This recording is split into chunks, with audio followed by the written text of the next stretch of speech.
Oke, selamat dengar dan salam sejahtera ya. Hari ini saya nak bercerita tentang head knee yang bermasalah. So head knee bermasalah mengeluarkan asap ya, mengeluarkan asap yang tebal. So saya akan ceritakan apa yang perlu kita sediakan dan apa yang kita kena buat sekiranya head knee bermasalah, overhead dan mengeluarkan asap yang tebal ya. So saya akan tunjukkan lepas nih. Oke, sebelum tuh jangan lupa subscribe, like dan share video ini karena ilmu ini berguna kepada adik-adik pomen ya yang coba untuk menyelesaikan masalah case overheat dan mengeluarkan asap yang sangat banyak. So ini customer punya kereta, kita akan selesaikan masalah dia overhead dan keluar asap tebal lah. So saya akan tunjukkan selepas ini. Oke, jom kita tonton ya, tonton sampai habis supaya kita dapat memahami apa masalah sekiranya kereta Anda mengeluarkan asap yang tebal dan overhead ya. Oke, saya akan tunjukkan yang pertama mengenai overhead. Sekiranya Anda menyelesaikan masalah overhead, kita kena buka seketul headnya. Head ni kita kena buka dan terus kita kena skimming pergi ke mesin shop dan kita akan potong bagi rata balik. Sebab kenapa dia head ni kita perlu skimming ya. So head Anda pernah overheat, so head ni dia akan bengkok ya. So kita kena scan sekali. Yang pertama lah, langkah kita yang pertama kita kena scanning head ni di bahagian bawah sini.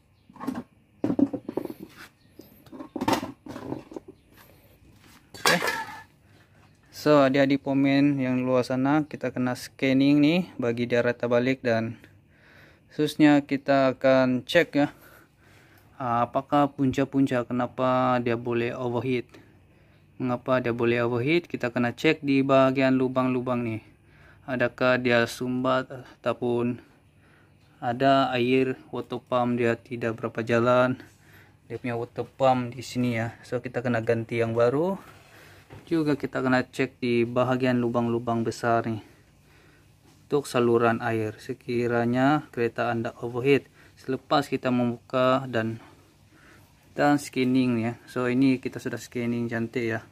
So saya akan tunjukkan lagi penyebab mengapa kereta Anda overheat. Disebabkan, yang kedua disebabkan termostat. Kita kena cek termostat, juga radiator kita mana tahu ada sumbat ataupun ada leaking ya. So kita kena cek semua tuh. Apa yang penting kita kena scanning lah head ni. Sebab dia pernah overheat ya. Kita kena scanning dan buka semua nih.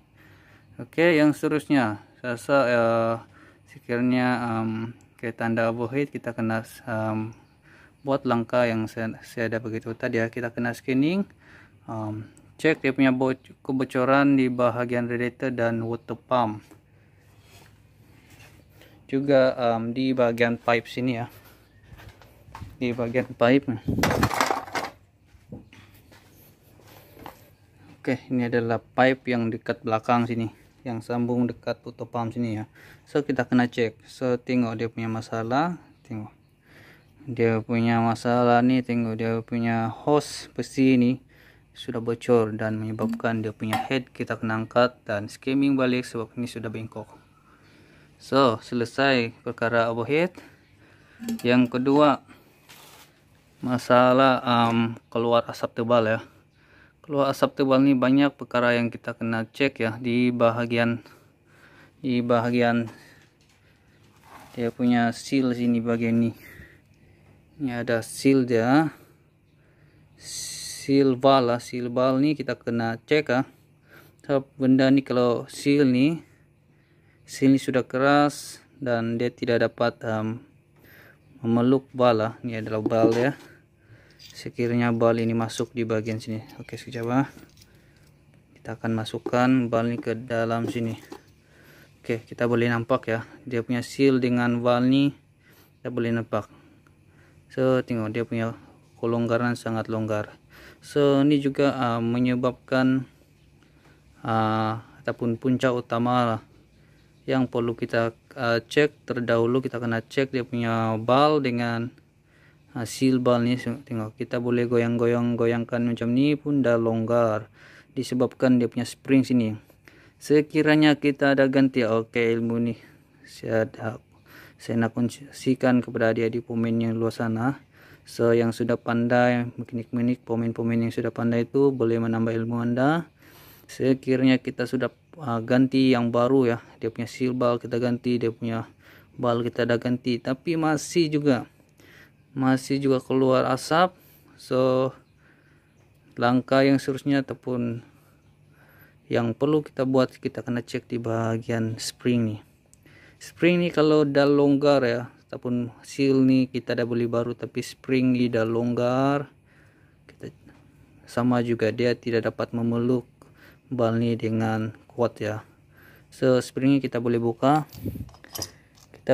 spring ini. Oke, kalau anda boleh nampak ini dia punya spring ini saya dah buka ya. Kita boleh potong dia sedikit. Nah, ini adalah cara-cara lah supaya bal ni dapat grip ataupun memeluk bal tu dengan kuat, dengan memotong sedikit spring ni kita boleh potong sedikit baru kita boleh sambung balik ya. So ini boleh buka. So itulah ilmu yang saya nak kongsikan. Sekiranya kita dah ganti baru tapi masih keluar asap, so itu kita kena cek di bahagian sini. Oke, perkara yang kedua kita kena cek juga di bahagian bal ni ya. Ke barang kalian bal ni sudah bengkok, so kita kena ganti yang baru lah. So bal yang saya dah grain ni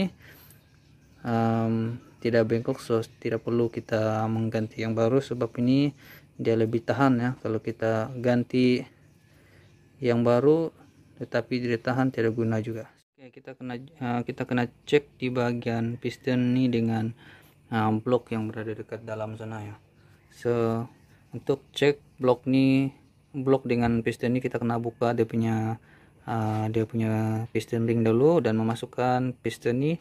Kita akan goyang-goyangkan di bagian atas ni. Kalau dia longgar, so itu juga menyebabkan kereta anda mengeluarkan asap yang tebal ya.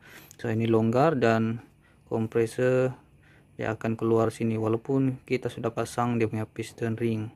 So untuk jalan penyelesaiannya kita kena ganti piston ataupun le dia punya blok ya. Le yang lebih besar, kita kena le yang lebih besar ataupun kita beli blok yang baru. So macam ni lah cara kita untuk cek punca-punca kereta mengeluarkan asap yang tebal lah. So kita jangan lupa cek semua benda-benda nih. Ada 3 perkara yang kita kena cek nih. Ini piston, seal bal, dan juga bal yang kita kena cek sekiranya kereta anda mengeluarkan asap yang tebal. Oke. Semoga memberi manfaat kepada anda semua lah, kepada adik-adik pemain, abang pemain yang baru nak belajar, yang sudah pandai boleh teruskan, dan boleh juga tengok video ini supaya lagi berkembang ya. So kita kena share video ini supaya adik-adik pemain senang nak cari apa punca-punca utama, penyebab utama ya, mengapa kereta itu mengeluarkan asap. So kalau sekiranya ini sudah rosak semua ya, kereta anda jadi tidak power. Yang pertama tidak power, tidak ada pickup. Bukan masalah kelas lining ya, disebabkan benda ini sudah bocor. Dia punya pressure piston dengan itu tidak berapa kuat, tiba-tiba piston ini longgar. So power yang pertama tidak ada, pickup semua memang tidak ada lah. So itulah penyebabnya. Dan saya rasa sampai di sini sejauh video ini, semoga memberi manfaat yang banyak kepada anda lah. Oke, kita jangan lupa share dan subscribe video ini supaya berkembang ya. dan supaya adik-adik komen yang di luar sana dapat mengetahui apa punca utama sekiranya mengeluarkan asap yang tebal. Sekian saja video ini yang serba kekurangan. Sekian dan terima kasih.